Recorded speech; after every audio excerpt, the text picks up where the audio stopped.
Quando nós propusemos o Fork, nós achamos que a gente poderia reunir pessoas que trabalhavam em 4 grandes blocos, grandes pilares que a gente chama, né? Então, sistemas biológicos em alimentos, alimentos, nutrição e saúde, segurança de alimentos e novas tecnologias e inovação. Um assunto leva a outro, que leva a outro, e que aquele assunto, de repente, de acordo com as metodologias de trabalho de hoje, por exemplo, permitem que você faça um estudo muito mais amplo. Mas nós sabíamos, obviamente, que os projetos que a gente iria trabalhar, às vezes iam estar em mais de um pilar, seriam interpilares, como a gente gosta de falar. Por causa da pesquisa sinérgica que nós estávamos estimulando, as pessoas dos diferentes grupos estavam se misturando. Nós conseguimos observar 5 grandes temas de pesquisa. O primeiro deles é carboidratos, alimentos e saúde, que é um grupo todo trabalhando em torno de carboidratos, especificamente nos vários aspectos. Então, identificar os carboidratos, identificar que tipo de fibra que tem esses carboidratos.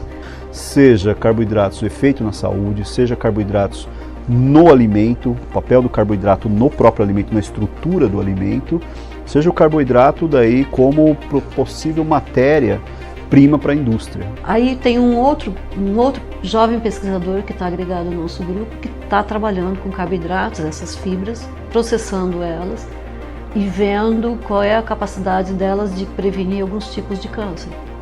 Depois um segundo tema, que é o dos compostos bioativos em alimentos e o efeito na saúde. Ele retarda o envelhecimento, por exemplo. O composto que tem atividade preventiva de câncer, por exemplo.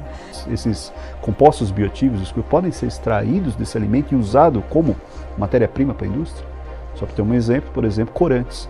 Hoje é uma tendência muito grande de se substituir os corantes sintéticos por corantes naturais. Aí o terceiro grande tema interpilar é o que trabalha com a parte da segurança da qualidade. Então, olhando os micro-organismos de duas formas: os riscos e os benefícios deles nos alimentos, benefício para o alimento, benefício para o indivíduo que consome aquele alimento. O processo de fabricação do iogurte é feito com uma bactéria que produz uma série de componentes que são ativos biologicamente. Então, estimula o sistema imune da pessoa, facilita o funcionamento intestinal. Mas o micro-organismo ele pode ser também uma outra coisa, ele pode também causar uma série de doenças. A gente faz todo um monitoramento, a gente faz todo um estudo desses micro-organismos, como controla esses micro-organismos, como é que esses micro-organismos aparecem nos alimentos, como é que a gente previne isso. Depois um quarto tema, que é o de novas tecnologias e inovação, que daí esse tema, na verdade, ele trabalha em algumas coisas que são específicas dele, então tem um pessoal trabalhando com a parte, por exemplo, de usar micro-ondas ao invés de tratamento térmico. Existe uma pergunta que é o efeito não térmico desse campo elétrico em relação ao convencional.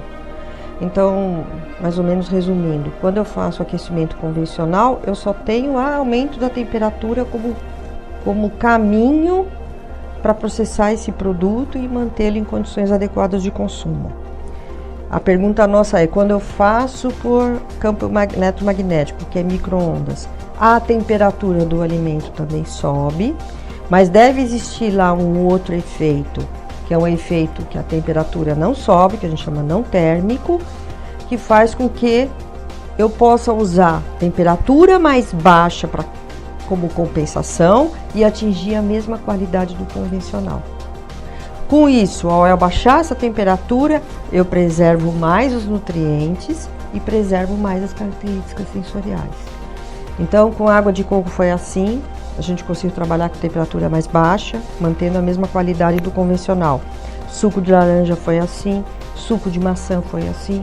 Então, agora, nós estamos naquela fase, a gente já viu o efeito. Agora nós queremos saber por que isso acontece. E isso já é uma pergunta que a resposta virá em nível molecular.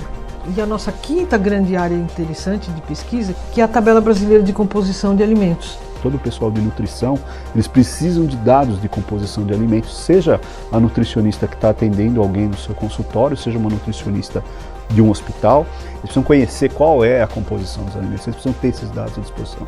Então nós temos a capacidade, justamente, já temos essa tabela, que hoje ela conta com mais de 1.500 alimentos, e a gente quer um processo de cada vez refinar melhor, aumentar mais essa tabela, colocar mais alimentos e mais dados, para que esses dados realmente fiquem abertos daí para as pessoas poderem utilizar. Então, no que nós somos fortes? Nós somos fortes em bioativos, nós somos fortes em carboidratos, nós somos fortes em alguns tipos de processamento e nós somos fortes em microbiologia de alimentos, né? Então, em segurança de alimentos.